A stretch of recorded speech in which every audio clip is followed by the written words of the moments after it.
Magandang umaga po sa bawat isang nanonood po sa atin sa YouTube. And nawa po ay mapagpala po ang inyong linggo. Ngayon pong araw ng linggo, tayo'y magbibigay puri, magsasamba sa ating Panginoon. And gusto ko lang po i-share na kasi po nitong nakaraan, maraming din po akong napagdaanan. And ang naging focus ko po ever since is there will always be a rainbow after the rain. So, kahit ano pong paghihirap, kahit ano pong pinagdadaanan nyo ngayon, lagi nyo pong tandaan na meron pong plano si Lord kung bakit niya yan pinapabigay sa inyo. Meron pong balak si Lord after niyan na I am sure po na ikabubuti nyo rin po. So, hindi ko na po papatagalin. Mag-pray po tayo. So, Heavenly Father, we honor you, Lord God. We praise you, Lord God. Lord, salamat po, Lord God, sa araw po na pinagkaloob nyo, Lord God, sa araw po na linggo, Lord, na kami po ay nagtipon-tipon sa YouTube, Lord God, para po manood at magbigay papuri sa inyong pangalan, Lord God. Maraming salamat po, Lord God, sa pag-iingat nyo, Lord God, sa bawat isa pong miyembro ng DWCA, Lord God. Lord, no, po, Lord, ay gabayan nyo po kami, Lord God, sa araw po ito, Lord God, sa bagong linggo pong dadating, Lord God. Lord, ini-entrust po namin sa iyo lahat, Lord God. In His name we pray. Amen. So, ayun po. Dako na po tayo sa praise and worship na ililid po ng ating worship leader na si Sister Pam.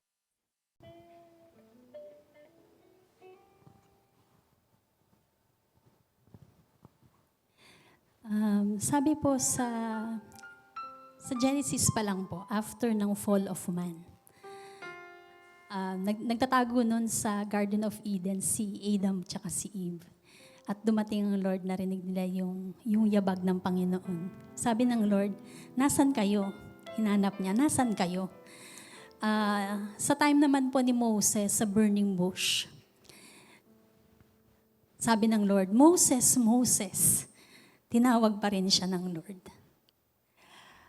Hanggang sa time ng revelation,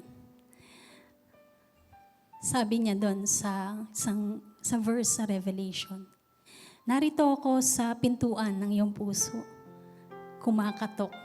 At kung patutuloyin mo ako, kakain tayo ng magkasama. At ang alam natin na verse sa Matthew 28, verse 11, come to me, all of you who are tired. Pero kahit hindi tayo tired, we can come to the Lord. Kita po natin from Genesis to Revelation kung gaano yung invitation ng Lord sa kanyang mga nilikha to come to Him. Wala po tayong kailangan gawin, wala siyang nire-require.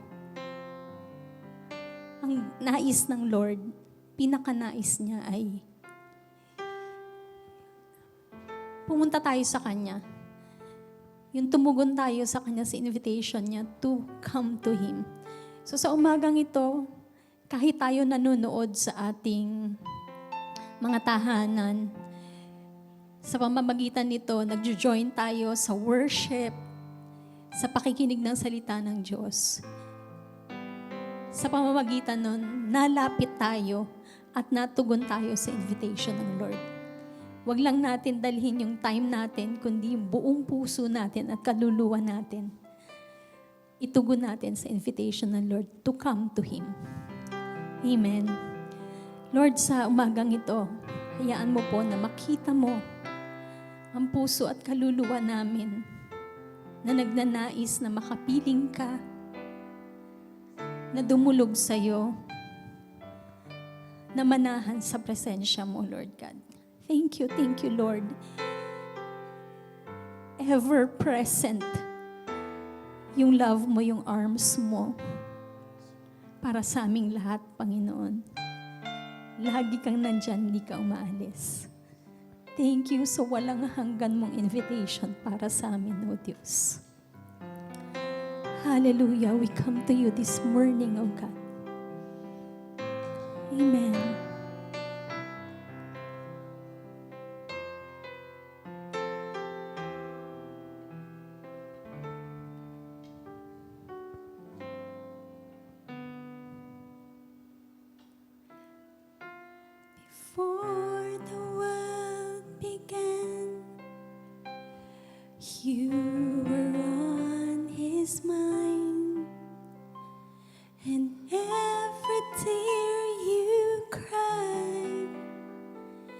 is precious in His eyes. Because of His great love, He gave His only Son, and everything was done so you would come. Before the world began, you were on His mind, and every tear you cried is precious in His eyes. Because of His great love, He gave His only Son, and everything was done so you would come. Come to the Father, though your gift is small. Broken hearts, broken lives, He will take them all. The power of the word, the power of His blood, everything was done so you would come. Amen. Thank you, Lord God. Hallelujah.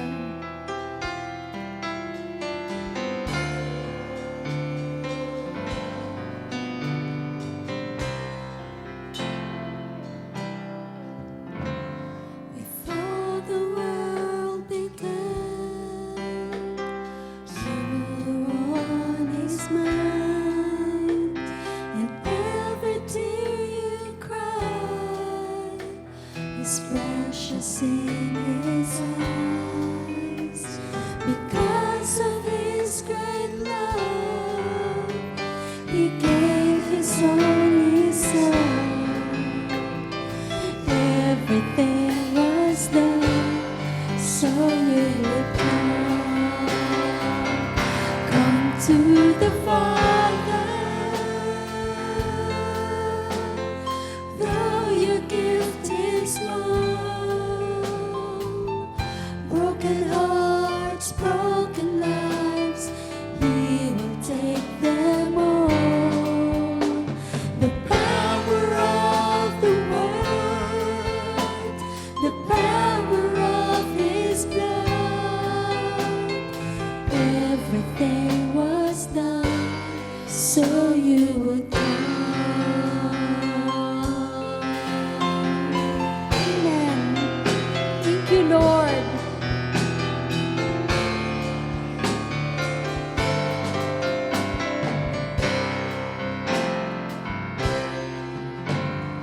Nothing you can do could make Him love you more, and nothing that you've done could make Him close the door.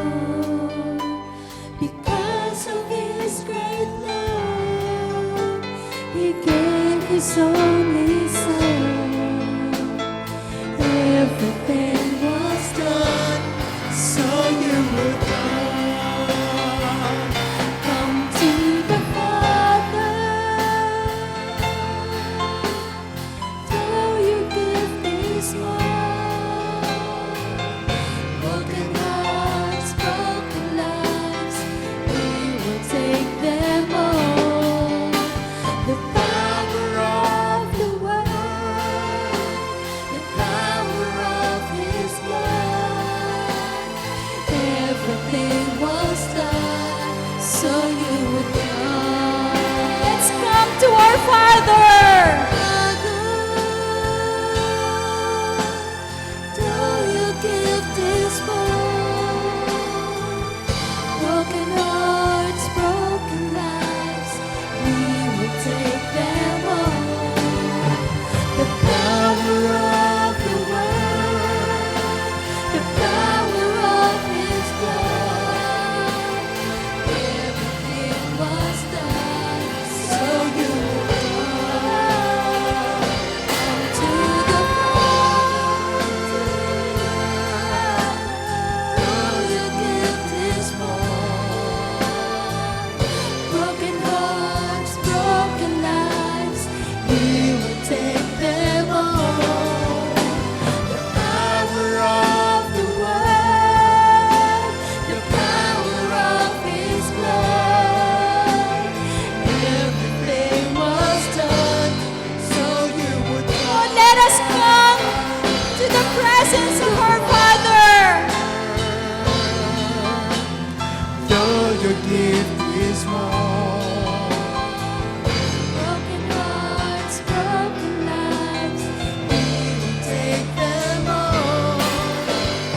The power of His blood, everything was done so you would come. There is power in your word and in your blood, O God.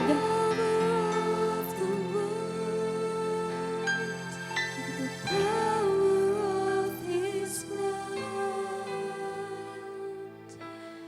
everything was done so you would come. Everything was done so you would come. Thank you, Lord.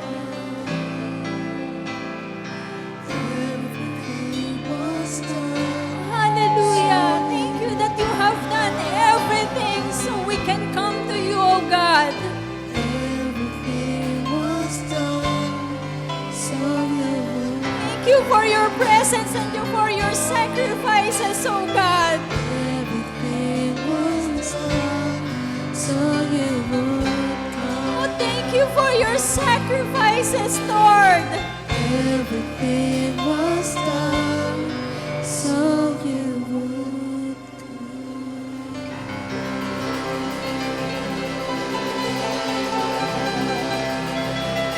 Hallelujah. Hallelujah. Amen. Amen. Hallelujah. Lahat na po, lahat ginawa na ng Lord para makalapit po tayo sa Kanya. At lahat din pwedeng ibigay sa atin ng Panginoon sa paglapit natin sa Kanya. Sabi nga po sa awit 16:11, lubos na kagalakan ang mararanasan natin sa presensya ng Panginoon. Amen! Hallelujah! May galak, may saya, may tuwa, may awitan, may sayawan sa piling ng ating Panginoon. Praise your name, Lord! Hallelujah!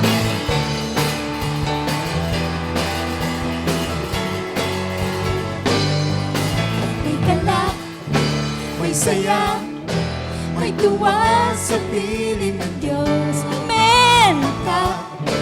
Hirap ng puso ay naglalaho.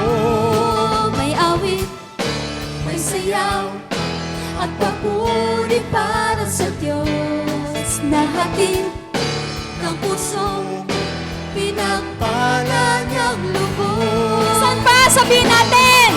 May galak, amen! Saya, may tuwa sa piling ng Diyos. Sapagkat hirap ng puso ay naglalaho.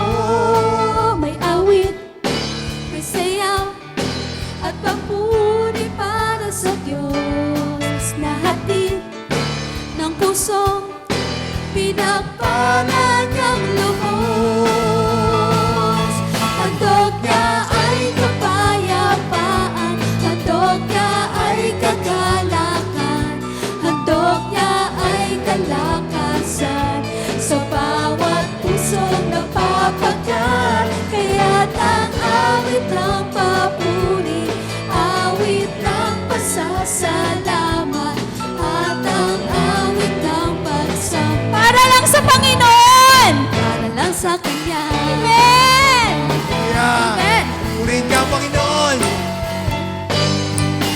May galak, may saya, may tuwa sa piling ng Diyos. Sapagkat hirap ng puso ay naglalaho. May awit, may sayaw, at papuri para sa Diyos. Nahatid ng pusong pinagpala niyang lubos. Handog niya ay kapayapaan, handog niya ay kagalakan, handog niya ay kalakasan sa bawat pusong napapakat. Kaya't ang awit ng papuri, awit ng pasasalamat, at ang awit ng pagsamba ay para lang sa Kanya. Oh, handog niya sa atin ay kapayapaan. Kapayapaan, handog niya ay kagalakan, handog niya ay kalakasan, sa bawat pusong napapagal. Kaya't ang awit ng papuri, awit ng pasasalamat, at ang awit ng pagsamba ay para lang sa Kanya. Amen! Hallelujah!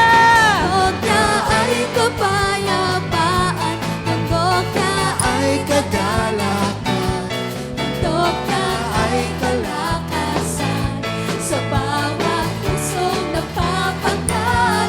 Kaya't ang awit ng papuri, awit ng pasasalamat, at ang awit ng pagsamba ay para lang sa Kanya. Awit ng papuri ay para sa inyo, O Diyos. Ang awit ng papuri, awit ng pasasalamat, at ang awit ng pagsamba ay para lang sa Kanya. Sa papuri at pasasalamat ay sa inyo, Panginoon. Ang papuri, awit ng pasasalamat, at ang awit ng pagsamba ay para lang sa Kanya. Ay para lang sa Kanya. Hallelujah! Para lang sa Kanya. Ay para lang sa Kanya. Di ba't kay saya, di ba't kay gandang mapuri sa Diyos. Amen po! Hallelujah! Bawat galaw, sa bawat sayaw, langit ay nadarama. Di mo kayang pigilin ang pagdiriwang ng damdamin. Sumayaw, sumabay sa awitin, ang Diyos ay sambahin. Papuri sa Diyos ay awitin mo, sumayaw, sumabay sa tugtugin ito. Papuri sa Diyos ay awitin mo, sumayaw at mag-awitan tayo. Ating mga tahanan, sige po, i-express natin yung kasiyahan natin sa pagpupuri sa Panginoon. Di ba't kailangan magpuri sa Diyos Ama?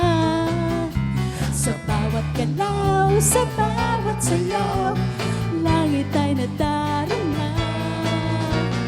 di ko kayang Piliin ang pagdiriwang ng damdamin. sumayaw, sumabay sa awitin, ang Diyos ay sambahin. Oh, purihin ka, Panginoon! Papuri sa Diyos ay awitin mo, Sumayaw, sumabay sa tugtugin ito. Papuri sa Diyos ay awitin mo, sumayaw at mag-awitan tayo. Amen! Yung mga problema, wala yan sa presence ng Lord. Hallelujah! Na ang iyong problema ngayon, ang oras para magsaya. Ang puso mo ay muling lalakas, ang buhay mo ay sasaya. Di mo kayang pigilin ang pagdiriwang ng damdamin. Sumayaw, sumabay sa awitin, ang Diyos ay sambahin.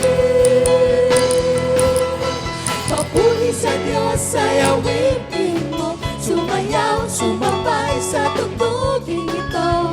Papuri sa Diyos ay awitin mo, sumayaw at mag-awitan tayo. Amen! Hallelujah! Papuri sa Diyos ay awitin mo, sumayaw, sumabay sa tugtugin ito. Papuri sa Diyos ay awitin mo, sumayaw at mag-awitan tayo. Amen! Di mo kayang pigilin kayang pigilin ang pagdiriwang ng damdamin. sumabay sa awitin. Ang Diyos ay Isa pa po! Di ko kayang pipigilin ang pagdiriwang ng damdamin. Sumayaw, sumabay sa awitin. Ang Diyos ay sambahin. Iba, isayaw natin ang ating papuri sa Panginoon! Diyos ay awitin mo. Sumayaw, sumabay sa tugtugin ko. Papuri sa Diyos ay awitin mo. Sumayaw at magawitan tayo. Papuri sa Diyos ay awitin mo. Sumayaw, sumabay sa tugtugin ko. Papuri sa Diyos ay Awitin mo. Sumayaw at magawitan tayo.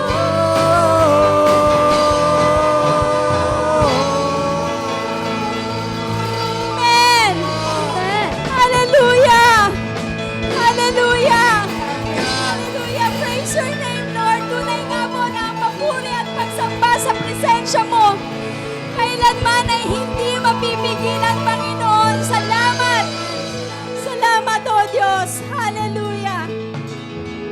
Hallelujah! Hallelujah! Thank you, Lord. Thank you, Lord God. Yung fullness ng kasiyahan, ng kagalakan, ng kapayapaan, ng kalakasan, ng lahat ng bagay na kailangan namin. Walang iba kaming matatagpuan. Hindi namin yan matatagpuan saan paman, kundi sa presensya mo lamang, O Diyos. Sa aming pag-awit, sa aming pagsamba, sa aming pagpupuri, naroon ang presence mo. Thank you, Lord God. Thank you, Lord. Kaya lahat, Lord, ng aming awitin, ng papuri mula sa aming puso, tinataas po namin sa inyo, Panginoon. Hallelujah. Hallelujah. Praise your name, Lord. Kaya't ang awit ng papuri, awit ng pasasalamat, at ang awit ng pagsamba ay para lang sa Kanya. Minsan pa sabihin natin, ang aming papuri at pagsambay sa inyo, Panginoon. awit ng papuri, awit ng pasasalamat, at ang awit ng pagsamba. One more time, binabalik namin sa inyo ang awit ng papuri at pagsamba. Kaya't ang awit ng Papuri, awit ng pasasalamat, at ang awit ng pagsamba ay para lang sa Kanya.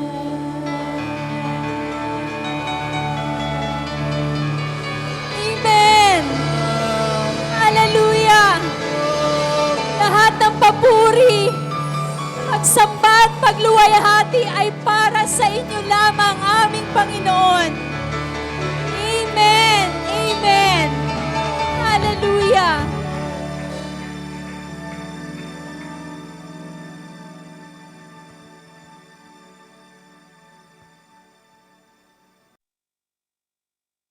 Ayan. Nawa po ay na-bless ang bawat isa sa praise and worship po na nilit po ni Ate Pam. And ngayon po ay dadako na po tayo sa ating mga announcements.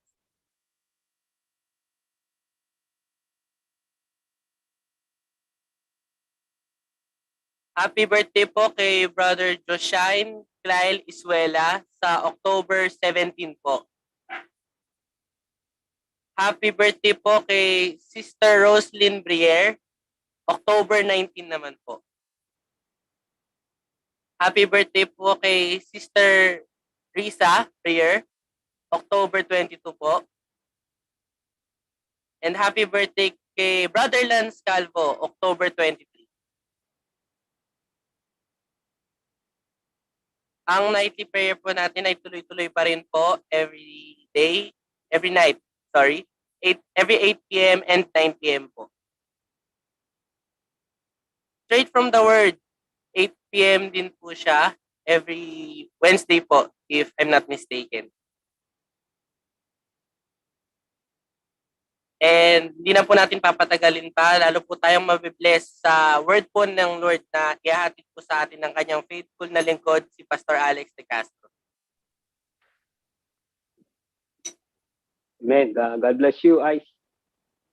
At God bless you, Pam, at ang worship team sa ating praise and worship. Magandang umaga po sa ating lahat, mga kapatid.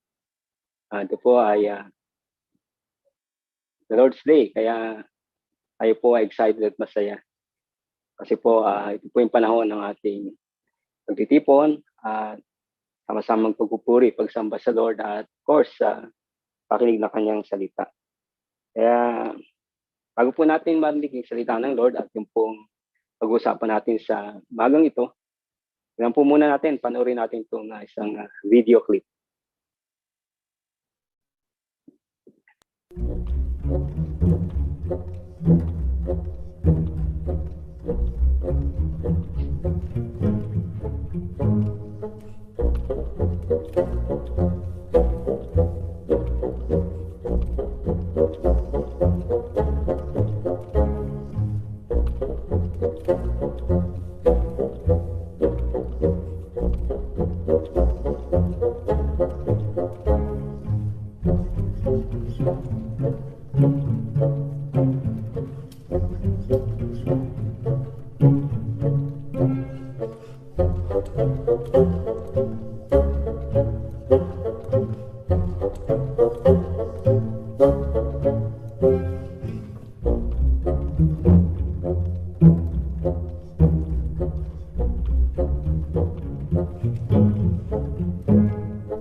Amen.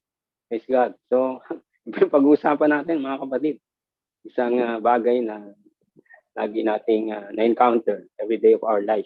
Di ba? The guy is torn between choices. Every morning, every day, dalawang choices ang kanyang o pagdi-decide na kanyang ginagawa. First, yung pong portion doon, yung nagiinom, no? Hindi naman natin tinotolerate yun. Pero bagay ko kasi siya ng video. Sabi lamang po natin na katulad ng guy na ito, doon sa nakita natin, we are also torn. No? We are also bombarded with so many choices or making decision, no, sa buhay natin every day. At yun po ang tingnan natin sa umagang ito at nawa po in light ng salita ng Diyos, makita po natin yung kahalagahan ng tamang pagdidesisyon o ng mga choices sa buhay. Amen ho? And before we go to God's Word, tayo po muna ay manalangin.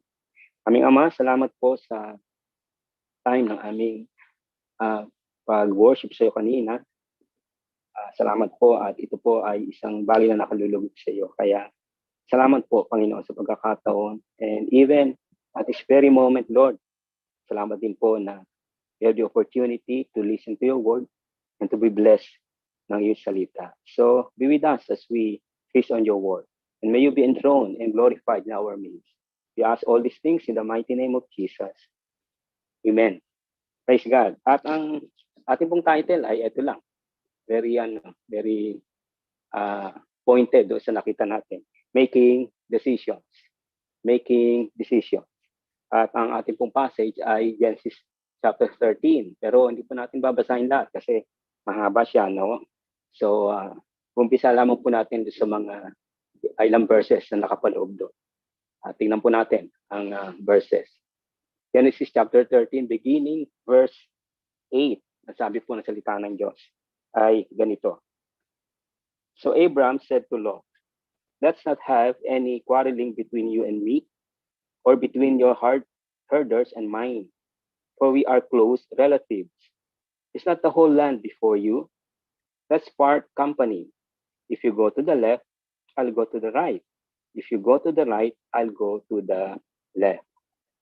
Lot looked around and saw that the whole plain of the Jordan towards Zoar was well watered, like the garden of the Lord, like the land of Egypt. This was before the Lord destroyed Sodom and Gomorrah. So Lot chose for himself the whole plain of the Jordan and set out toward the east. The two men parted company. Abram lived in the land of Canaan, while Lot lived among the cities of the plain and pitched his tents near Sodom. Now the people of Sodom were wicked and were sinning greatly against the Lord. Amen. Mga kapatid, napakahalaga po kung napanood niyo po yung straight from the word natin. Kasi ito po ay continuation ng straight from the word natin sa chapter 12 ng Genesis. At alam po, nare-recall niyo po yung ilang points na sinabi ko doon. So, saan po natin, andun po tayo sa pagdidesisyon o sa mga pagpili, choices, making choices or decisions sa ating buhay. Number 1, making decisions, especially big ones, will always be a part of our existence. Yun po yung sinabi sa verses 5 through 9. Kaya niyo po na basahin ko, verse 5, ang sabi po, and Lot, who went with Abram, also had flocks and herds and tents, so that the land could not support both of them dwelling together, for their possessions were so great that they could not dwell together. And there was a strife between the herdsmen of Abraham's livestock and the herdsmen of Lot's livestock. At the time, the Canaanites and the Perizzites were dwelling in the land. Then Abraham said to Lot, let there be no strife between you and me, and between your herdsmen and my herdsmen, for we are kinsmen. O magkamag-anak po sila. Is not the whole land before you? Separate yourself from me. If you take the left hand, then I will go to the right. Or if you take the right hand, then I will go to the left. Ayun. Alam ko, familiar tayo dito sa passage ito. Ito nga po yung portion na yung magtiyo ay nagkaproblema doon sa kanilang sitwasyon, no? Dahil dumami ng dumami yung mga herds nila, mga baka, tupa, kambing, no? Yung yaman nila. So kinapos po yung yung pagkakainan na lupa ng kanilang mga alagang mga hayop. Ayo. Alam po natin na kaya lalo dumaming yaman nila kasi galing sa Egypt, di ba? Bigyan sila ng dowry ng Pharaoh kasi nga nakursunadahan si Sarah, yung asawa ni Abraham. So binigyan sila ng maraming yaman. At nung na-discover nga po na asawa ni Abraham si Sarah, di ba nagalit yung Pharaoh? So pinaalis sila. Hindi na ho binawi yung dowry, no? Hindi na ho binawi. Kaya lalong dumami kayamanan nila at sa pag-stay po nila sa Egypt, dumami din yung kanilang mga herds, yung mga cattle nila. Dito nga ako nagka-problema. Ayun, dito kita po natin agad yung decision, no? Magdidesisyon si Abraham, magdidesisyon si Lot. Ayo? Umaharap po tayo sa maraming decision sa buhay. Ito sabi sa number 1. Una, building a family, choosing a life partner, or choosing to remain single. Diba? Yada natin, choosing to remain single. Yan ho yung mga desisyon na yan, huge, no? Hindi basta kailangan pinapag-aralan, no? Kailangan pinag-iisipan. Pursuing a career or profession, yan. No, hindi na ho basta-basta yan, no? Kasi pag nagkamali ng yung nga lang po sa pag-aaral pa lang pag nagkamali na ng kursong kinuha o degree na kukunin ang isang kabataan, no? Malamang ulitin niya o mag-shift siya sa ibang course kasi hindi pala yun. Nagkamali pala siya ng desisyon, nagkamali siya ng choice. No? Choosing a dwelling place or location to live. Diba? Mabigat na desisyon din mo yan. Siyempre, maraming i-consider. Kung lilipat ka ng bahay, siyempre, hanggat maaari, hindi matraffic yung lugar. Hanggat maaari, hindi binabaha. Hanggat maaari, secured. No? So, hindi basta lipat ka, hindi ka basta bili ng bahay. No? Kailangan napag-aralan. No? Nandiyan po natin. Relational issues or conflicts. No? Sa personal, sa family, or work-related. Halimbawa, yung mga relational issues. Halimbawa, yung anak, medyo na wayward yung buhay. Siyempre, nahihirapan yung magulang, nagdidesisyon, anong gagawin, anong disiplina ang gagawin, anong pamamaraan, paano sila magre-react. Di ba? Nagka-problema magkapatid. Di ba? Ano yung desisyon na dapat gawin? O saan ba, may trabaho kayo. Medyo yung work environment, di maganda. Pipili ka ngayon, mag-resign ba ako? Pupunta ba ako sa ibang work? Or titiisin ko na lang. So, mga decision ho yan. No? Na crucial. No? Sa buhay natin. Na every now and then, kasama po yung maliliit, no? Iba pa yung maliliit na mga pagdedesisyon natin sa araw-araw. Pero sinasabi lang naman po natin na palagi, bahagi ng existence ng ating buhay ay ang gumawa ng mga choices or decision. Sabi po, an average adult person makes 70 decisions a day according to Columbia University. Sa New York po yan. No? Pero nyo, tayo pong lahat, at least lalo na, the more you age, at the more na meron ko mga responsibilities marami, talagang at least uma-average daw po ng 70 decisions or choices na ginagawa. Kaya ngayon ho, alas 10 na. Kung nagising ho tayo kanina ng around 6, no? Halimbawa lang around 6. Between 6 a.m. hanggang ngayon, alas 10. Marami nang choices o decision tayong ginawa, no? Maliligo ba muna ako o kakain, no? Ano ba Sunday ngayon? Ano ba yung ano ba susuotin ko? Of course, virtual naman tayo. Pero pag normal, di ba? Maraming choices agad o decision na ginagawa tayo. Sabi, this numerous decision making leads to a phenomenon called decision fatigue. Ayan, tayo po dyan. Yung sheer number, sa dami ng pagdidesisyon, maliliit at yung medyo malalaking pagdidesisyon sa isang araw, nakakaroon daw po tayo ng decision fatigue ayon sa pag-aaral. Ay, hindi ba? Halimbawa kayo, natrabaho kayo, pag-uwi niyo sa bahay, hindi ba? May mga anak kayo asikasuhin, ah, hindi pa kayo nakakaluto, ano ba? Ako ba'y magluluto pa, hindi niyo alam ang desisyon, o bibili na ng lutong ulam, o ano ba, no? Hindi na kayo makakapag-desisyon kasi pagod na nga, no? Paala na nga, wag na lang, no? Nang nasa biyahe ka, gusto mo magluto, pagdating sa bahay, wag na, pagod na ako. Napapagod ka na magdesisyon. Di ba naranasan natin yan, no? Especially kapag may mga pressure sa bahay, pagdating mo sa trabaho, may pressure pa rin. Di ba? Tapos meron ka pang mga personal na gustong desisyon sa buhay mo na hindi naman ganun kadali.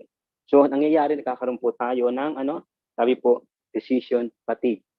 Ayan. Lalo ngayon, no? Yung sitwasyon ngayon, no? Talagang mas naging ang pagdesisyon natin, di ba? Naging mas lalong klaro. Ano ba, sa pag-worship service natin, tingnan nyo, magdedesisyon ba tayo, face-to-face na ba? O hindi muna? Ay ilan ba ang aaten? O mga choices po yan, pagdedesisyon na hindi rin ganun kadali, di ba? Kasi nga po, may mga danger na pwede mangyari kapag palagi tayong sama-sama. No? So, yan po ang reality. Sabi natin sa number 1, making decisions, especially big ones, will always be a part of our existence. So, umagang ito, ano ba ho yung Nakaharap ba kayo sa isang malaking decision, sa isang huge decision? Di ba? Yung paglagay sa, sa tahimik, yan. Yung pag-family, di ba? Yan. Crucial na decision yan, no?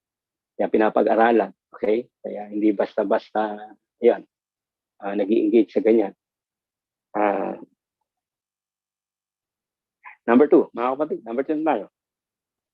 Making huge decisions requires careful study and evaluation. Ulitin natin. Making huge decision requires careful study and evaluation. Sabi po sa verses 10 to 13 ng passage, sabi po ganito. Lot looked around and saw the whole plain of the Jordan toward Zoar. Toward Zoar was well watered like the garden of the Lord, like the land of Egypt. This was before the Lord destroyed Sodom and Gomorrah. Sabi po sa verse 11, so Lot chose for himself the whole plain of the Jordan and set toward the east. Tapos sabi po sa verse 13, now the people of Sodom were wicked and were sinning greatly against the Lord. Sabi po natin mga kapatid, kanina, marami tayong mga desisyon na mga choices na ginagawa. Kung ano yung susuotin natin na damit, kung ano yung ilulutong ulam, yan po ay mga desisyon na inconsequential, no? Medyo hindi siya, madali siyang desisyonan, no? Pero, meron pong mga desisyon na kailangan ay yung talagang matamang pag-aaral at pag-evaluate bago tayo magdesisyon. Think not only of the immediate benefits, but also the far-reaching effect of one's decision. Ulitin ko po. Think not only of the immediate benefits, but also the far-reaching effect of one's decision. Kailangan po na sa pagdesisyon natin, hindi lang po natin makita yung dito lang, yung ganito kalapit. Kailangan po makita natin yung implications sa malayo o sa pagtakbo ng panahon o gaano kalalim yun. Tingnan niyo po, yung binasa natin. Hinayaan po ni Abraham na pumili si Lot. Sabi diyan, Lot looked around and saw. He looked and then he saw. Nakita niya po yung plain ng Jordan. Ibig po sabihin, yung plain, mayaman yung lupa, no? May mga tumutubo. Kailangan nila ho yun. Kailangan yun nila kasi marami silang mga herds, mga cattle, mga hayop, no? So kailangan kumain yun. Tapos bukod po doon, mga kapatid, well watered daw. Kasi nandun yung Jordan River. Kaya very conducive na tumira doon, no? Na mamalagi doon kasi nga mabubuhay sila. Maintindihan po natin. Kaya sabi diyan sa verse 11, so Lot chose or decided for himself the whole plain of the Jordan and set toward the east. So ito na ang nangyari. Dahil nga po hinayaan ni Abraham na siyang pumili. So nagdesisyon si Lot. Pumili siya na piliin niya yung pinakamagandang bahagi ng lupa na kung saan alam niya hindi lang siya mabubuhay ang kanyang flock at lalong mag-accumulate siya ng wealth. Mga kapatid, sabi natin na kailangan yung pag-aralan maigi ang desisyon. Halimbawa, ngayon ho, uso ngayon yung bang nakakamanga na especially sa mga young professionals, they can just work from one job to another, kumbaga ho. Ang advantage po, nakakapili sila ng trabaho nila. Parang yun ang napapansin ko ngayon. Okay naman yung trabaho nila, pero gusto pa nila ng ibang trabaho pa, yung mas malaki ang kita, no? Yung mas maganda yung opportunity, mga benefits. Well, nothing wrong with that, no? Sasabi lang natin na ganito.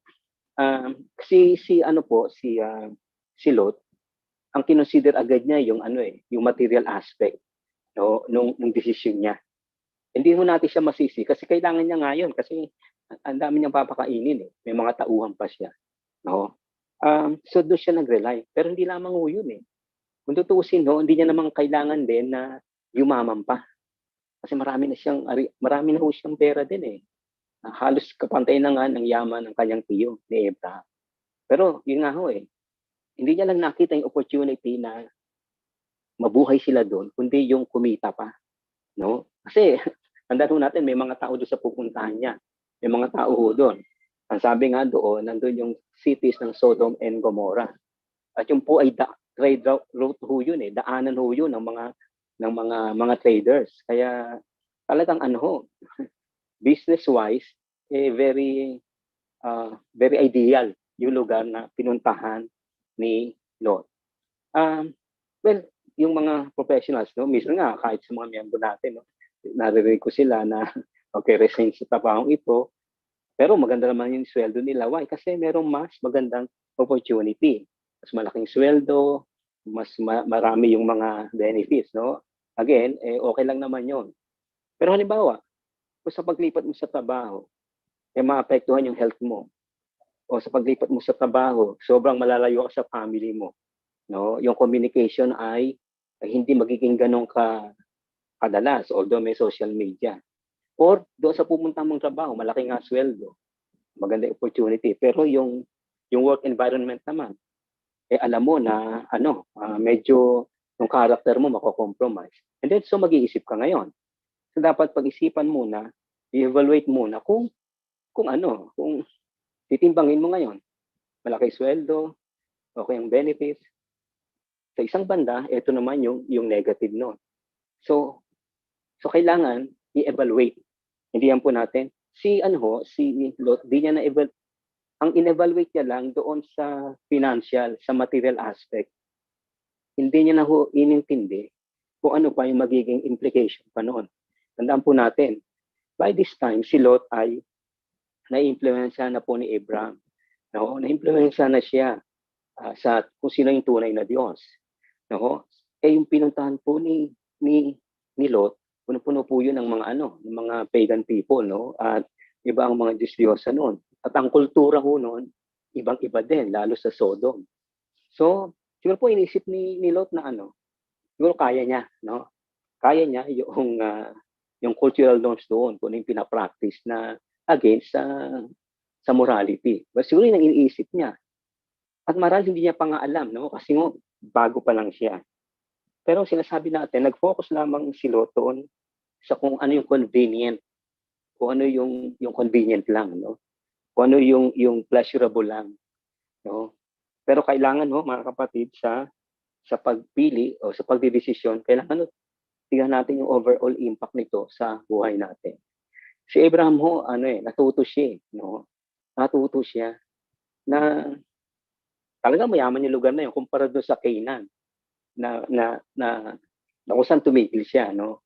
Although mayaman din yung Canaan, pero kumpara po doon sa pinuntahan ni Lot, mas mayaman yon. Pero natutunan ko si Abraham eh. Kasi ganun din nangyari, pumunta siya sa Egypt, pumili siya, nagdesisyon siya, meron siyang choice. Nagkaroon ng tagutom, di ba? Chapter 12. Di ba? So, pipili siya, magdesisyon siya. Mag-i-stay ba siya doon sa Negev, sa Canaan na may tagutom at umasa siya sa Diyos na nangako sa kanya na magpo-provide o magdesisyon siya na umalis doon. Di ba? Ang ginawa niya, nagdesisyon siya, umalis siya doon, pumunta siya sa Egypt. O pagdating niya sa Egypt, di ba? Nagka-problema. So, yung desisyon niya, although maganda, gusto niya po na may provide yung pangailangan ng kanyang flocks, ng kanyang family, kanyang mga tauhan, huwag mamatay sa gutom. Okay ho yun eh. Ang problema, hindi naisip ni Abraham na pagpunta niya doon, malalagay sa alanganin o mako-compromise yung plano ng Diyos sa kanya, yung purpose ng Diyos. Di ba alam naman natin, buti na lang, gumawa ang Diyos ng paraan para makarecover siya. At yun po, ganun ang Diyos natin. Mahalaga po sa Diyos natin, sa ating Panginoon, na yung desisyon natin, yung mga choices natin sa buhay, dapat pinapag-aralan natin. Amen, no? Hindi basta dahil masarap lang, dahil maganda lang, dahil kapakipakinabang lang, presto, no? Decide agad tayo. Hindi, kailangan tingnan natin yung overall picture. At alam po natin, di ba? Pagdating sa chapter 19 ng Genesis, ay nagka-problema na ng gusto si Lot. Dahil lang sa pagpili niya, no? Sa choice na ginawa niya, sa decision na ginawa niya, na hindi niya gaanong pinag-aralan. Kaya ang mga youth natin, no? Ang mga youth natin, nag-aaral kayo, magdesisyon kayo, magkaroon kayo ng choice na mag-aral maigi. Ayan. Why? Kasi yan ang pinakamaganda pwede niyong gawin. Yun ang priority niyo. Huwag mo na yung jowa-jowa. hindi kayo mapigilan, hindi kayo masawata. Kung meron kayong mga, diba, kasi kabataan pa lang meron na, sige, nandiyan na yan Pero kailangan ng priority ninyo ay ang pag-aaral. Ang desisyon niyo maigi na mag-aral. Ang choice niyo, ang priority niyo, mag-aral, makatapos. Why? Kasi kailangan niyo yan para pagdating ng future, pwede na kayong magpamilya kasi pwede nang buhayin. Pwede na kayong mag-family kasi meron na kayong means para buhayin. Kung di kayo makakapag-aral, malabong kayo makapag-asawa kasi hindi kayo sasagutin kasi hindi kayo makapasok sa trabaho kasi hindi kayo nakatapos. Di sayang lang. Intindihan po natin. So sa lahat ng sa strata ng society, halimbawa, yung age group, professional man, adult man, youth man, maging yung mga yung mga may pamilyadong tao. Napakahalaga na yung ating number 2, making huge decision requires careful study and evaluation. So kung may decision po kayo na hinaharap sa magang ito and for quite a while, hindi pa kayo nagde-decide. Kasi nga medyo huge yung decision. May kinalaman ba sa trabaho? May kinalaman ba sa personal life? Meron ba kinalaman sa love life? O sa lahat? So, you just have to study it very carefully. Kasi once na nag-decide, nagkaroon ng choice, tapos pag nandun na yun, no? There are decisions and choices in life that are irreversible. Pag nandun na, nakapag-desisyon na at naging hindi maganda yung resulta, yun na. No? Is either we suffer or kung hindi natin nagustuhan yung resulta. Kumbaga, magkakaroon tayo ng regret. No? Why? Kasi sayang, kamali ako ng desisyon. Si Lot di niya pa alam na nagkamali siya ng desisyon It will take so many years, mga kapatid, para maintindihan ni Lot na nagkamali siya ng desisyon. Kasi po yung consequence noon, dumating years after pa. Years after pa. At posible ho yun, mga kapatid. Walang iniwan yan sa bago po yung hindi ka nag-aral, yung isang hindi nag-aral ng isang tao. Akala niya okay lang yun, di ba? Na-enjoy niya yung barkada, di ba? Wala siyang iniintindi, uwi sa bahay, kakain, aalis, barkada, uwi sa bahay, tutulog.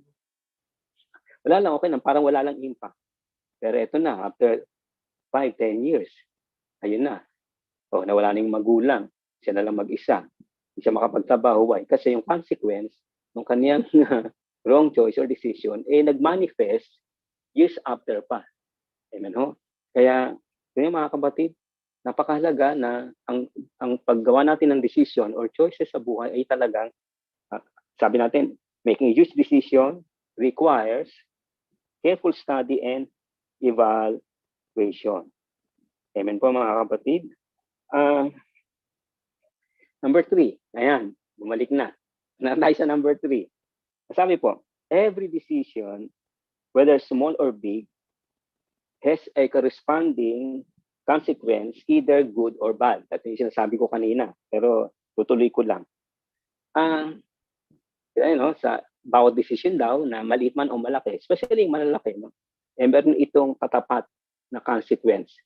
Pwedeng maganda, pwedeng hindi maganda.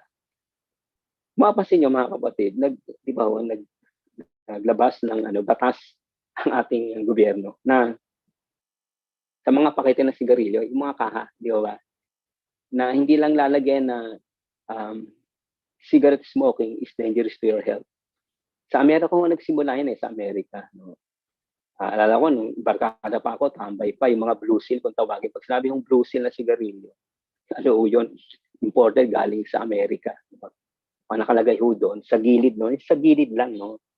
Sabi, warning, the Surgeon General of America has concluded that cigarette smoking is dangerous to your health. Yan. Lagi nakalagay ho yun doon. No? So, naninigarilyo ang isang tao. Pagbili niya, makikita niya ngayon yung warning. So, it's up to him kung mag-ayosi pa siya kasi nandun yung warning. So, magdi-decide siya o pipili siya.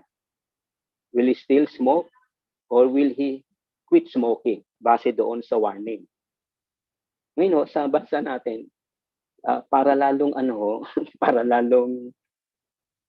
parang ata ito ni sino ba yon yung sa health secretary natin, sino ba yon yung nakakatuwa, sino, nakalimutan ko na meron pa nga siyang mascot no. So ba ang nilaban nila sa kongreso, lagyan ng picture ng picture ba kung anong mga sakit ang pwedeng ma-develop kapag nasobrahan ng paninigarilyo ang isang tao, lalo kung years siya naninigarilyo. Makikita natin may picture pa. Lung cancer, nandoon. Lahat na. Di ba? Yung cancer dito. Pero tingnan nyo, pumunta pa sa kongresyo, naging batas. Kaya lahat ng pakita ng sigarilyo natin, may ganon. Para nga ma-forewarn yung mga nagyoyosi na hanggat mari umiwas na. Pero hindi naman din gaano effective. Ganito lang. Pipili pa rin o magdidesisyon kung tutuloy mo pa yon, given na ito yung danger sa iyong health. Hindihan po natin.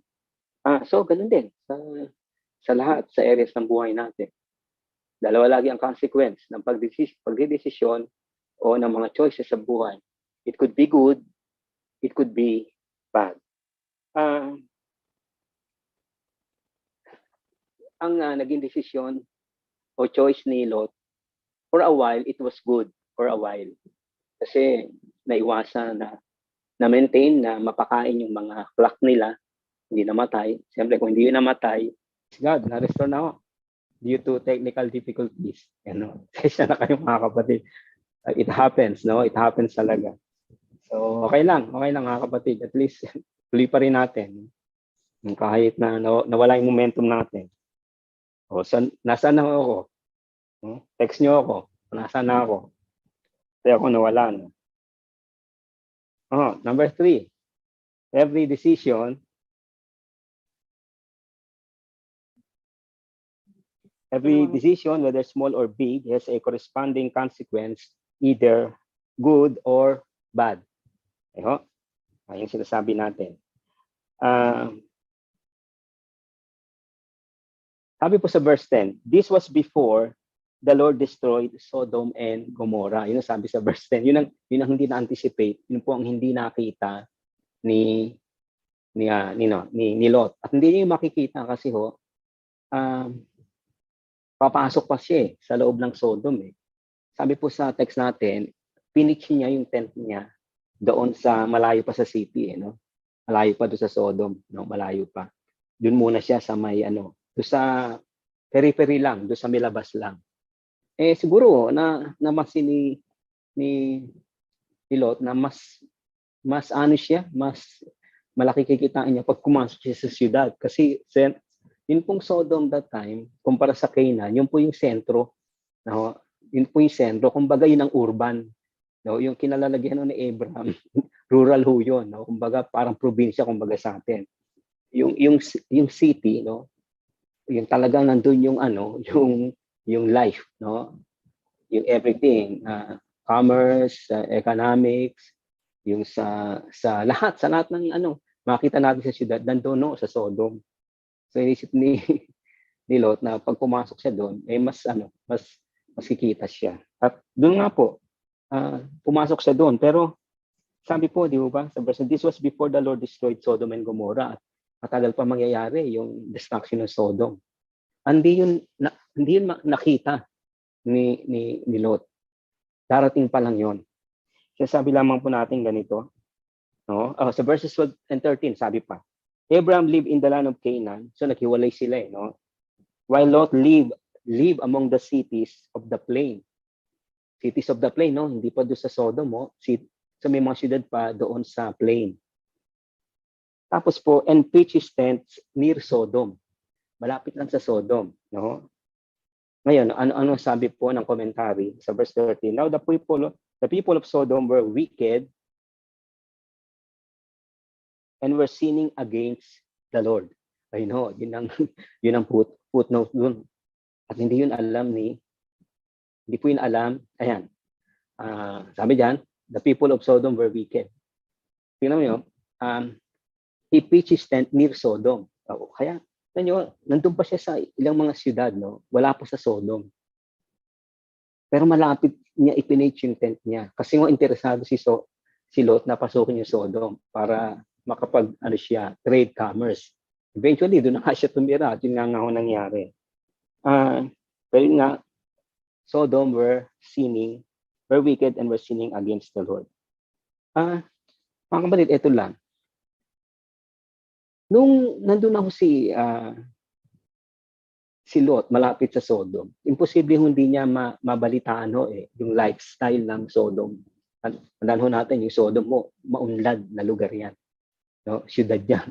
Kumbaga ngayon para siyang the fort, kumbaga. No? Makati, kumbaga. Nandun lahat. So more or less, siyempre may mga tao napunta doon, nalabas. Nababalitaan niya na kung ano ang klase ng buhay doon. Pero hindi yun naging dahilan para yung desisyon niya mabago. Sa katunayan nga lalo siyang na-attract, pumasok pa nga siya. Every decision made requires constant studying, readjustment, and reflection. No? Ayan. No? Every decision made requires constant studying, readjustments, and reflections. Okay na no? Alam natin, mali na yung desisyon niya no? Kasi unang-una, humibalay siya kay Abraham. Ang promise, na kay Abraham. No? Kaya nga lang na-bless siya kasi related siya kay Abraham. Kita po natin yon. Lumayo siya. So yung blessing ng Lord, cut yun. Cut yun mga kapatid. Kasi kaya lang siya dumami, bilis dahil kay Abraham sa pangako ng Diyos. Lumayo siya. Di ba? He went east and pitched his tent near Sodom. Kita po natin. So doon pa lang kita na po natin na mga kapatid na lumayo na. Kung halimbawa ganito, kung ang blessing ng Lord nandito, no? Kasi nandito si Abraham. Nung humiwalay si Lot, nawala na siya sa protection, sa blessing ng Diyos kasi humiwalay siya. Kasi ang pangako hindi naman sa kanya kay Abraham. Dahil nga siguro inisip ni Lot, umunlad din naman ako. Kahit wala ako sa blessing ng Diyos ni Abraham, okay din naman ako So I might as well na dumiretso na rito, tumira na dito. Sabi natin, every decision made requires constant studying, readjustment, and reflection. Ganun din sa atin. Kung halimbawa, nagtatrabaho tayo sa workplace natin, kita natin na nako-compromise tayo o napapabayaan natin ang family natin, napapabayaan natin yung ministry natin sa church o yung relasyon natin sa Lord. Kailangan i-evaluate natin yun. Kailangan magkaroon tayo ng readjustment o reflection. Itong trabaho kong ito, okay naman. Ang kita, walang problema. Kaya lang para namang yung malapit na akong makompromise sa mga kasama ko. Pwedeng nandadaya o pwedeng lagi nagugutay, baka mahata ka. Hindi na po natin. Or siyempre eventually, pag nangyari yun, apektado ang family. Bukod doon, kung Christian ka, maapektuhan din yung commitment mo sa Lord. So ano ang dapat gawin? Kailangan merong palaging constant studying, readjustment, reflection. May pagkakataon po, mga kapatid, si Lot na bumalik. May pagkakataon siya na nakita niya na nagkamali siya ng desisyon. It's up to him to what? To make another decision. This time around, kailangan tama na. Itama niya na. Pero hindi ho yun mas na-overwhelm siya noong attraction, nung wealth, nung prestige, yung lahat ng pleasure. Na-attract siya maigi. Siguro inisip niya rin na kaya niya i-resist. Sa kasamang palad, hindi yun na nangyari, alam natin. No? Dumiretso pa rin siya. Lot was given a chance to reconsider his choice or decision na mali nga. Pero he stood pat sa kanyang decision. Dumiretso pa rin siya. So mabuti pa rin ang Diyos sa kanya. No? Kaya lang, kita po natin na nag-decide na siya na mas okay ako dito. Mahirap pa kung nandun ako sa uncle ko kay Abraham. Nasisita pa ako din. Okay na ako dito. No? Kaya maganda na merong merong elder, merong mga magulang, di ba? Merong mga tito, tita na sumisita, di ba? Nagbibigay ng kanilang yung kumbaga in-evaluate yung mga mas bata, di ba? Kasi kabubuti natin 'yon. No? Eto si Lot hindi. No? He was given a chance. Kaya tandaan natin, kung nandoon ka sa isang lugar o sa sitwasyon na nagkamali ka ng desisyon at alam po natin na naapektuhan yung family natin, personal na buhay natin, for some reason, whether sa workplace o anuman yung sitwasyon na dinesisyonan mo na medyo nag-backfire yung mga sitwasyon, it's about time na i-reconsider mo. No?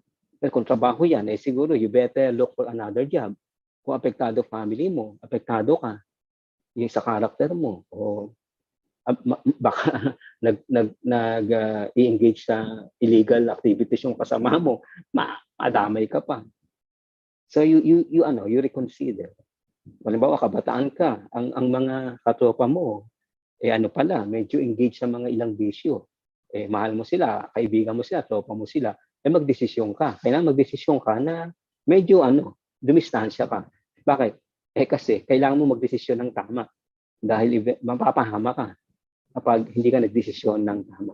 Kapag hindi mo na-reconsider ang choice mo or decision. So binibigyan po tayo ng pagkakataon na every now and then, maging flexible tayo. We reconsider, we make adjustments sa mga choices or decision na ginawa natin na pwede pang ma-redeem. Si Lot po, redeemable pa yung kanyang sitwasyon nung nasa plain siya ng mga city, wala pa ako sa Sodom, nandun pa lang siya Pwede pa no? Kaya lang, wala na na-overwhelm siya ng decision niya. Hinawakan niya na yon kahit alam niya na yung epekto nito ay hindi maganda.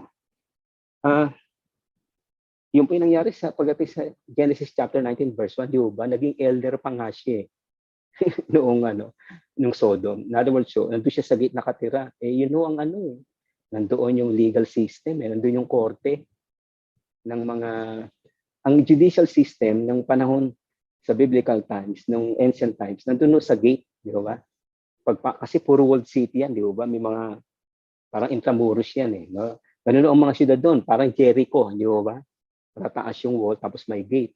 Doon sa gate, sa entrada, nandoon lahat. Nandoon ang tindahan, nandoon ang munisipyo, no? Nandoon ang LTO, ano dun ho lahat, nandun yung kainan, nandun ho yung ano, yung korte. Nandun ho si Lot. Naging elder ho siya doon, naging judge siya.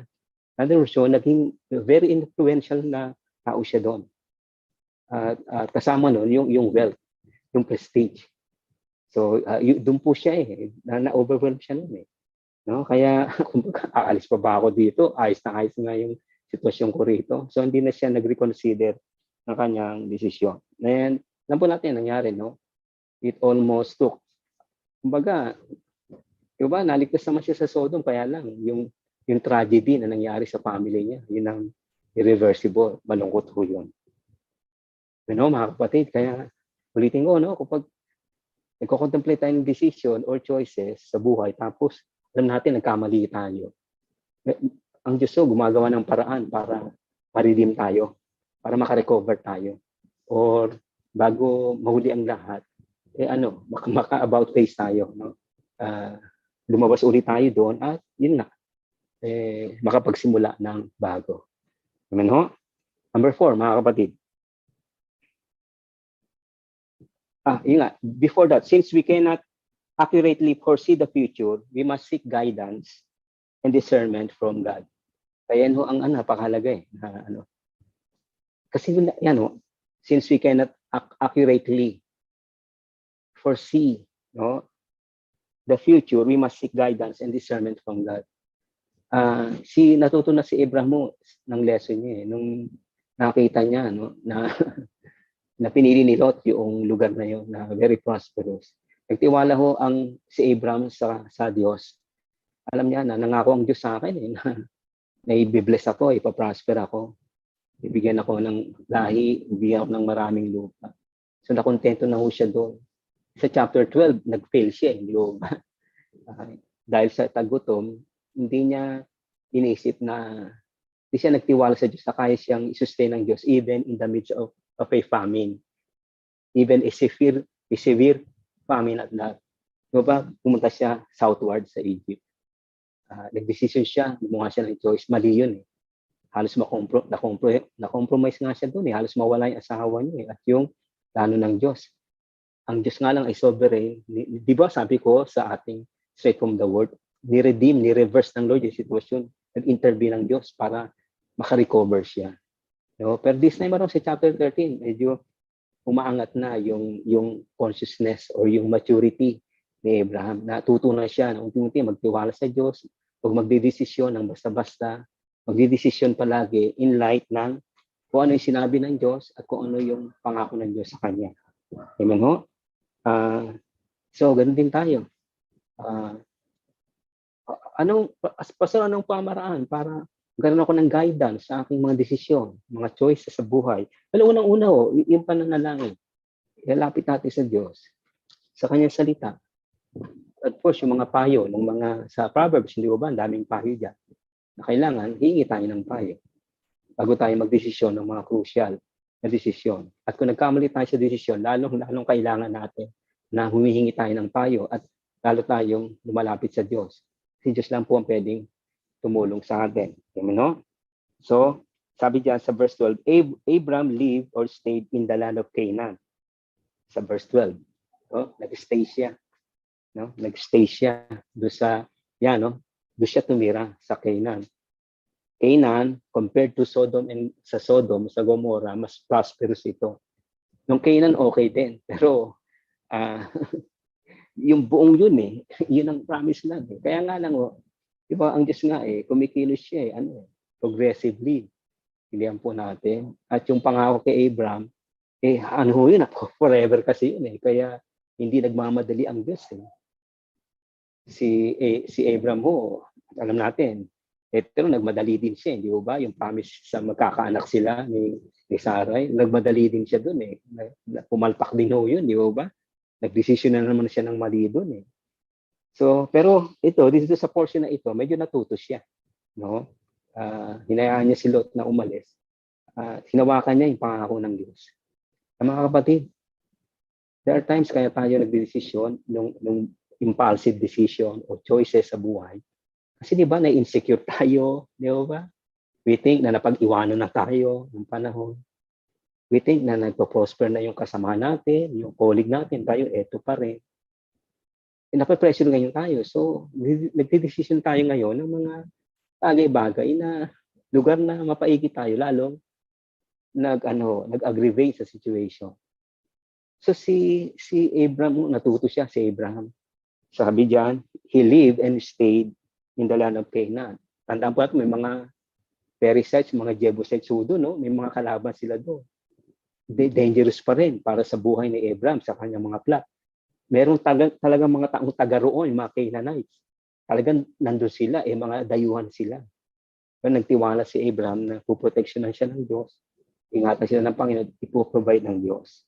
So, kapatid, kung doon ka, pressured ka na magdesisyon sa isang bagay, na hindi naman maliit na bagay na pagdesisyon.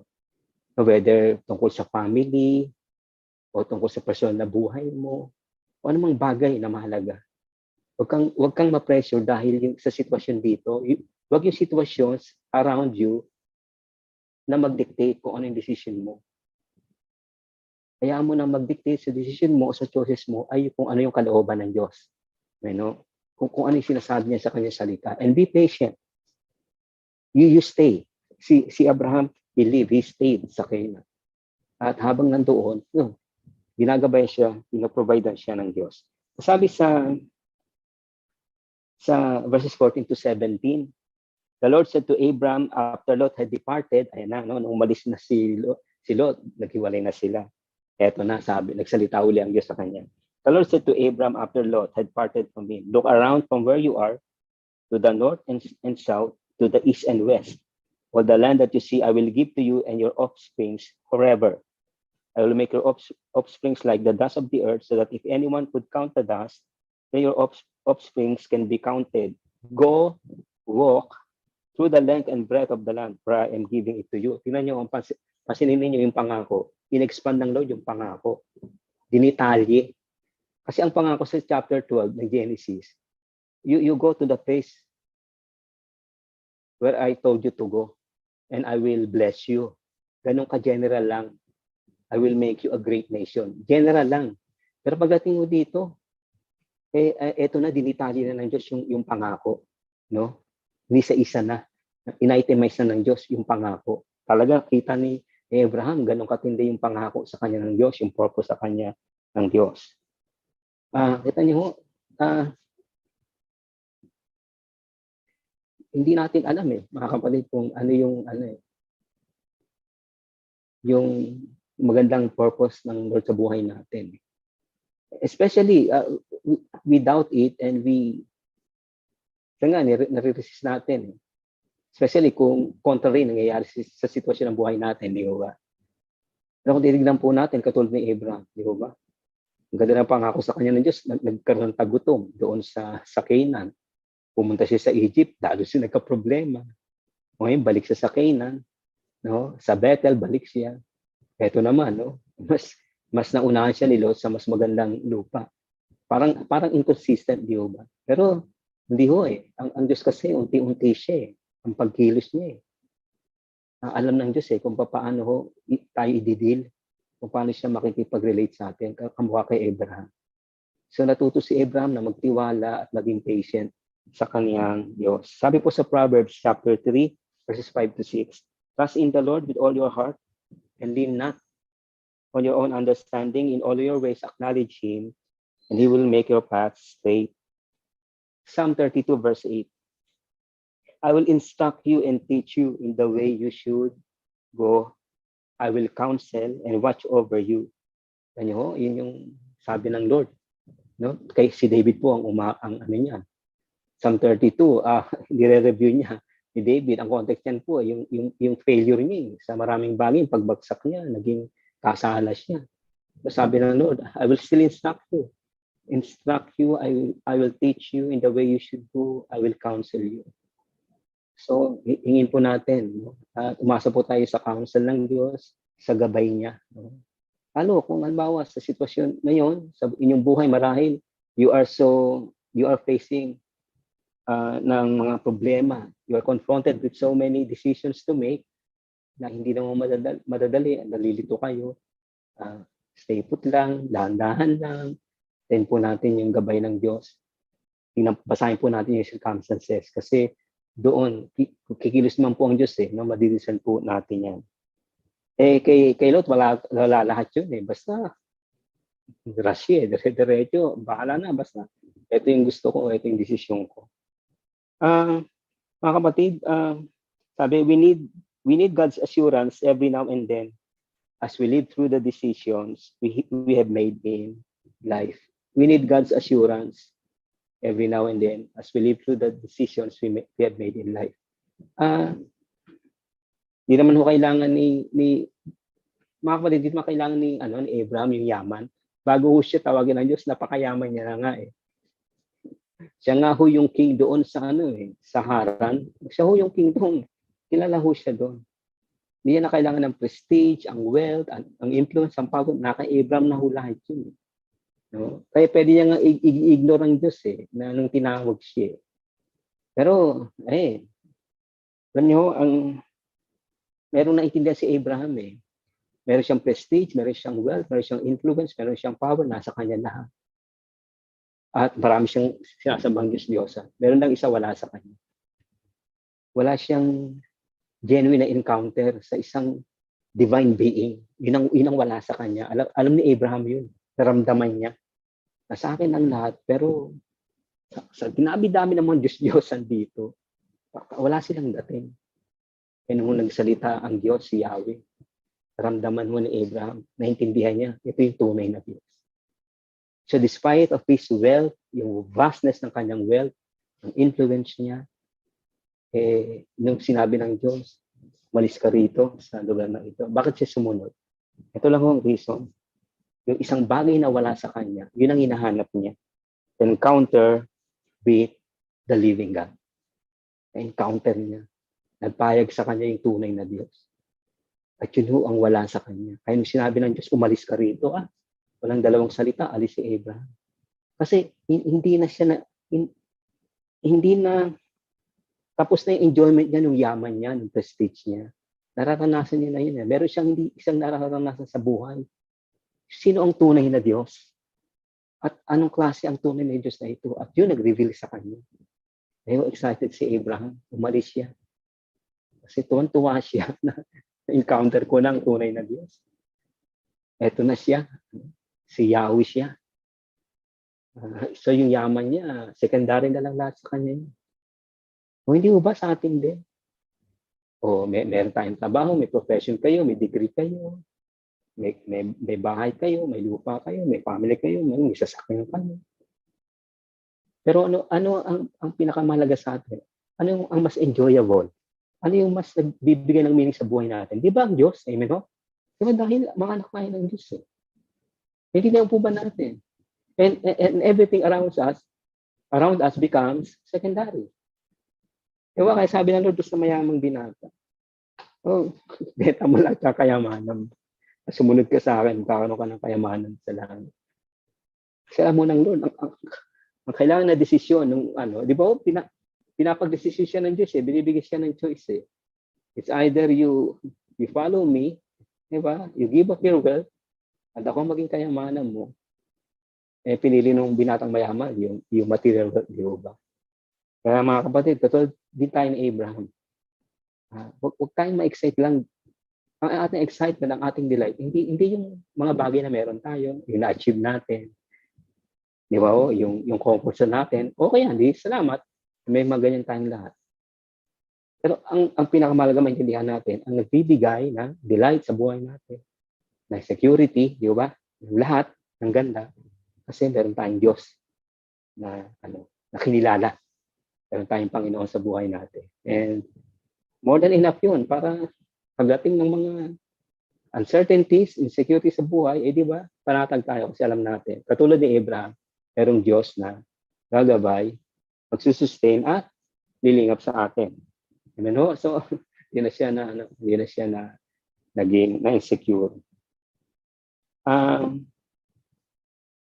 Kahit na nagkamali ng decision si Abraham, di ba? Nagkamali nga ako sa chapter 12.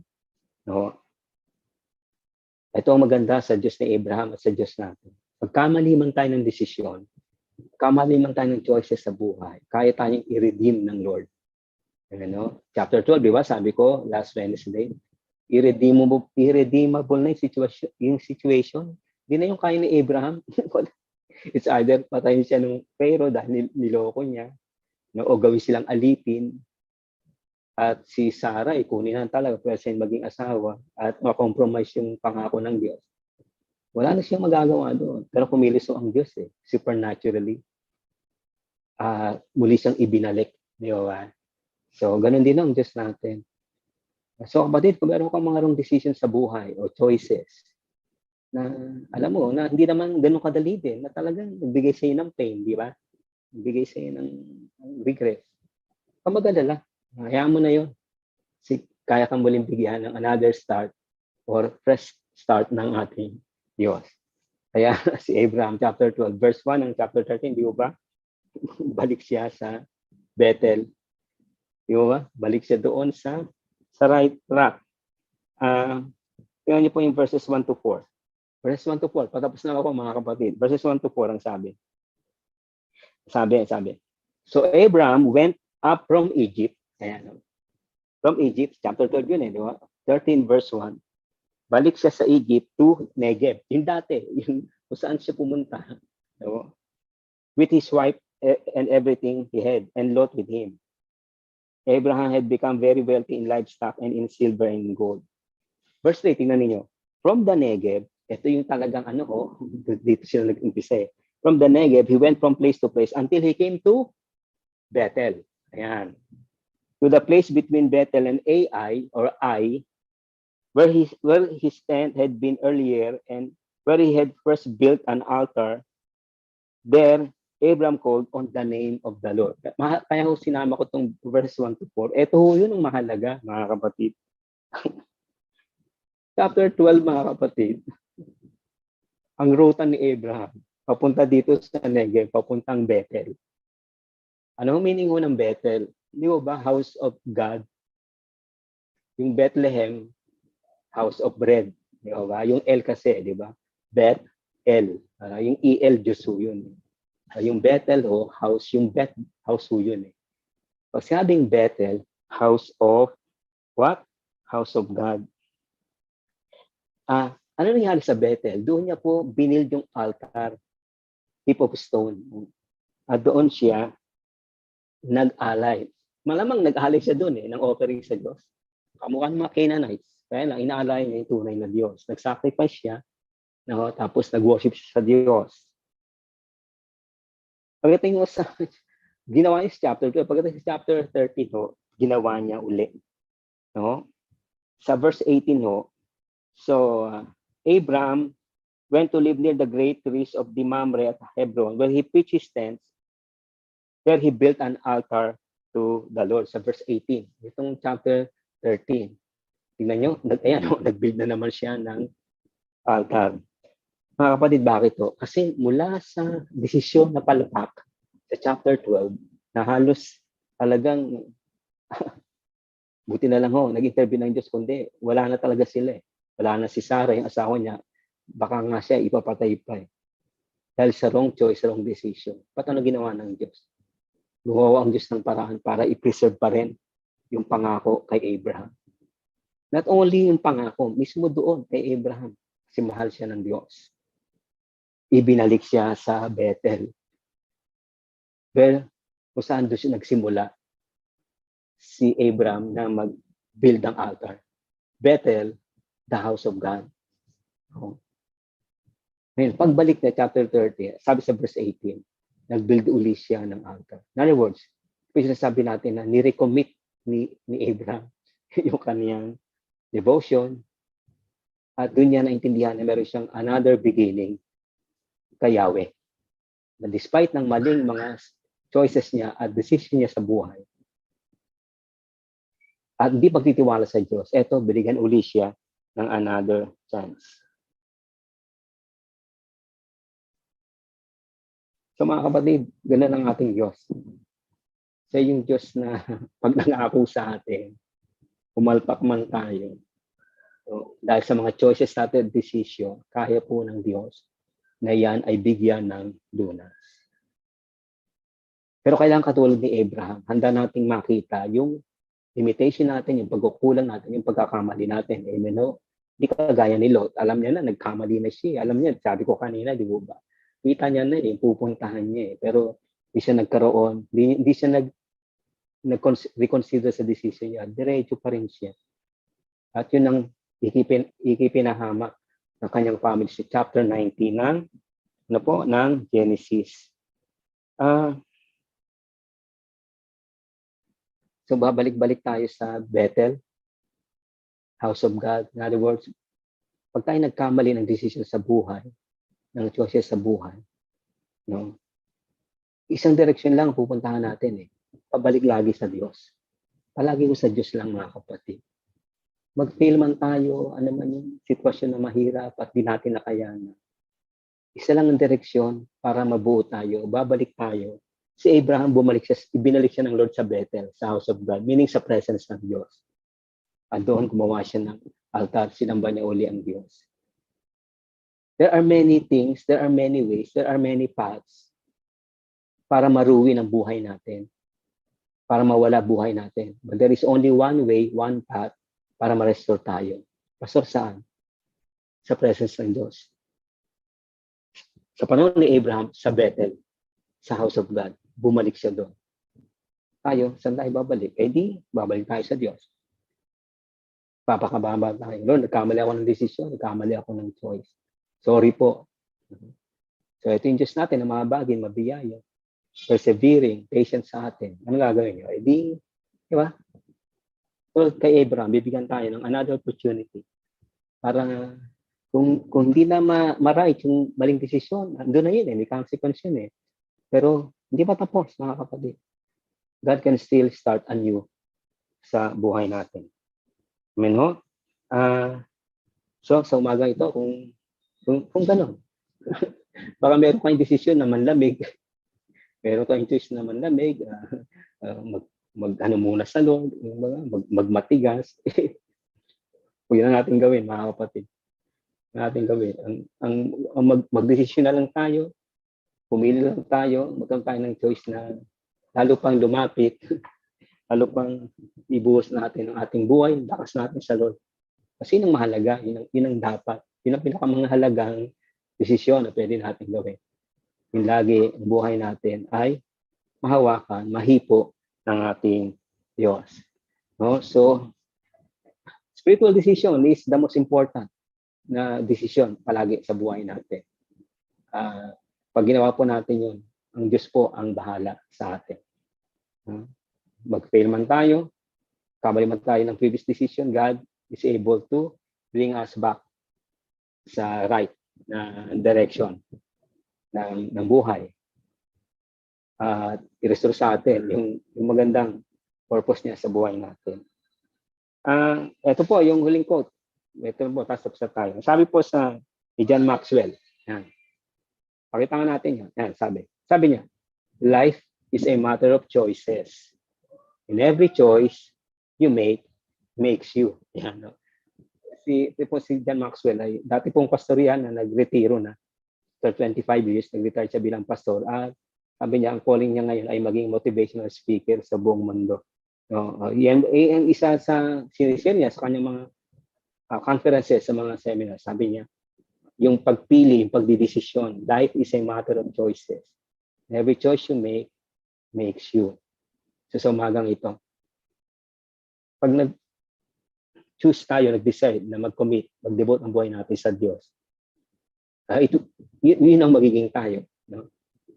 Ang tingin sa atin ng Diyos, isang anak niya na nagko-commit, naglilingkod sa Kanya, nag-worship sa Kanya. Kasi nag-decision tayo ng ganun.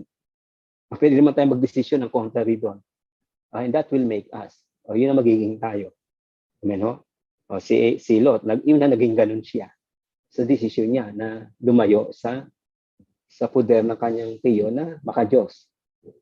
Si Abraham naman, pinili niya, nag-decide siya na panghawakan ang Diyos. Sumamba sa Diyos, i-devote ang kanyang buhay sa Diyos. O ano nangyari? Di ba? Alam natin, pagdating sa Hebrews, siya yung father of faith. Di ba? Siya yung kinikilala na father of faith. Hindi lang yan. Siya yung siya sa kinikilalang prophet, patriarch sa Old Testament, kung saan nagmula ang ating Panginoon. So sa umagang ito, mga kapatid, ingat po tayo sa mga choices, sa mga decisions sa buhay natin. It is costly to commit decisions or choices na makakasama sa atin. Costly ho 'yun, no? Mahirap po 'yun, no? So magdesisyon po tayo ng tama, pumili po tayo ng tama, at ang maging reference po natin ay yung salita ng Lord at yung kanyang kalooban. Amen ho? So let's always do that. Make our choices and decisions according to the will of God. Amen po. Bago po tayo mag-pray, mga kapatid, tingnan ko po yung mga nag-birthday. Okay, nag-birthday po ay ito na. Happy birthday. Ngayon po ito, October 17. Yung po sa anak ni Magdalene ba? Okay? Saka ng kanyang asawa, si Josiane Clyde Isuela. Happy birthday, ha? Kahit sana nandyan siya. Okay? God is day. Sa October 19, Sister Roslyn Brier. Happy birthday, ha? God bless you. Kay Sister Risa rin, Brier. Magpisan ba ito? Kaya, happy birthday, Sister Risa. At of course, kay Poging Lance, Brother Lance Calvo, sa October 23. Happy birthday.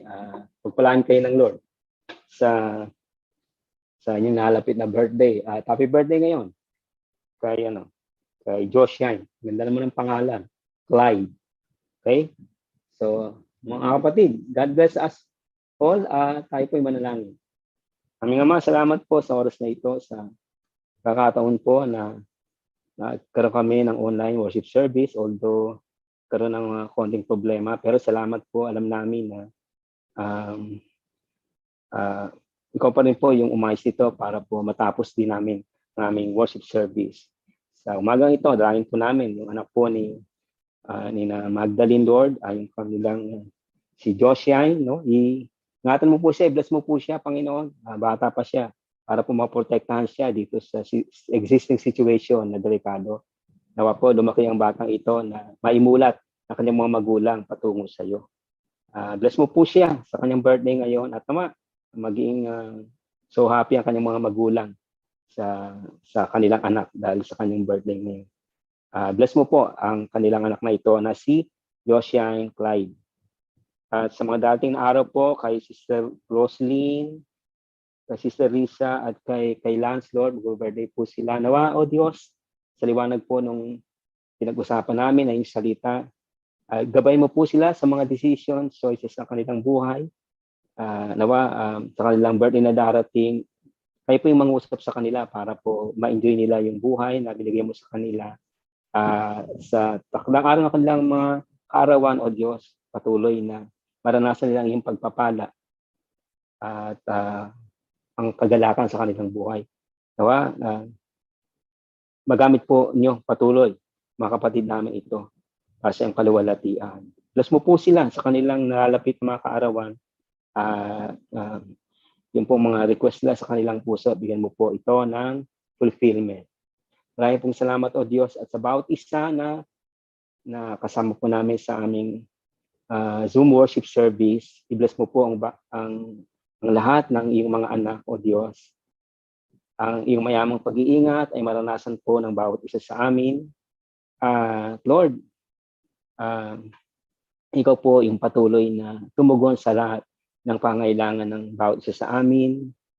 Ang iyong proteksyon sa buhay namin.